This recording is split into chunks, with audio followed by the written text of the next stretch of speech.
Assalamualaikum Pak. Waalaikumsalam warahmatullahi wabarakatuh. Ini kan ada beberapa informasi dari media Pak yang diduga menyatakan bahwa Dinas Perkebunan ini ada sesuatu terkait berita yang disambangi oleh Saparudin Tanjung dan kawan-kawan Pak. Apa yang bisa Bapak sampaikan terkait hal ini Pak? Jadi perlu kita jelaskan juga permasalah PSR ini sampai di mana kewenangan kita agar mereka para pihak itu bisa mengetahui atau bisa tahu masalah itu.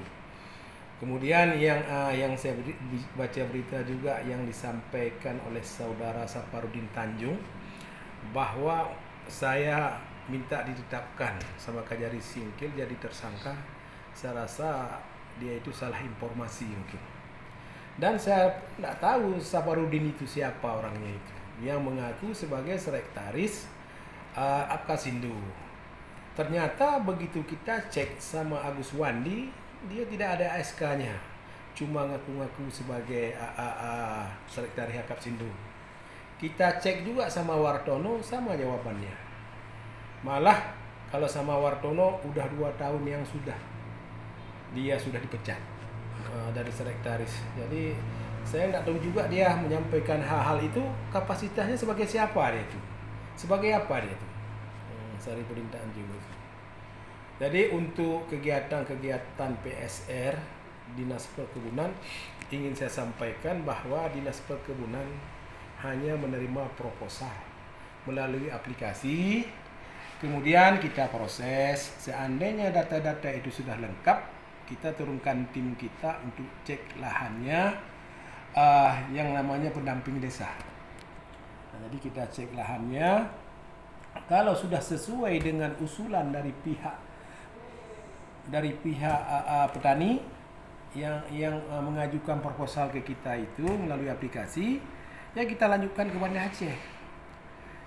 Jadi kalau untuk pengawasan di lapangan itu yang namanya Sukopindo. Itu sebagai pengawasannya. Kemudian kalau untuk pengawasan keseluruhan untuk kegiatan PSR itu namanya BPK. Badan Pemeriksa Keuangan. Tentang kasus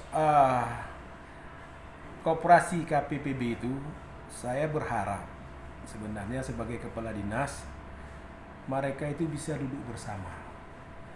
Jangan ada yang dirugikan atau yang dirugikan. Ya, dan keinginan kami itu gimananya PSR ini bisa sukses dan berhasil di Aceh Singkil. Jadi saya berharap kepada para pihak memberilah informasi yang terbaik untuk Aceh Singkil agar nantinya pusat tidak ragu-ragu kalau memberikan anggarannya ke Aceh Singkil. Biar Aceh Singkil ini tidak dicap lagi sebagai daerah termiskin. Jadi semua itu bisa bekerja.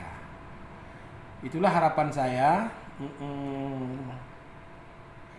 kepada baik ketuanya atau ketua koperasi KPPB itu atau petani-petaninya bisa duduk bersama untuk menyelesaikan masalah-masalah yang masalah internal mereka sendiri gitu. Jadi kami sebagai kepala dinas perkebunan tidak bisa mencampuri urusan-urusan internal mereka. Saya rasa itu aja dari saya. Terima kasih. Baik, terima kasih Pak.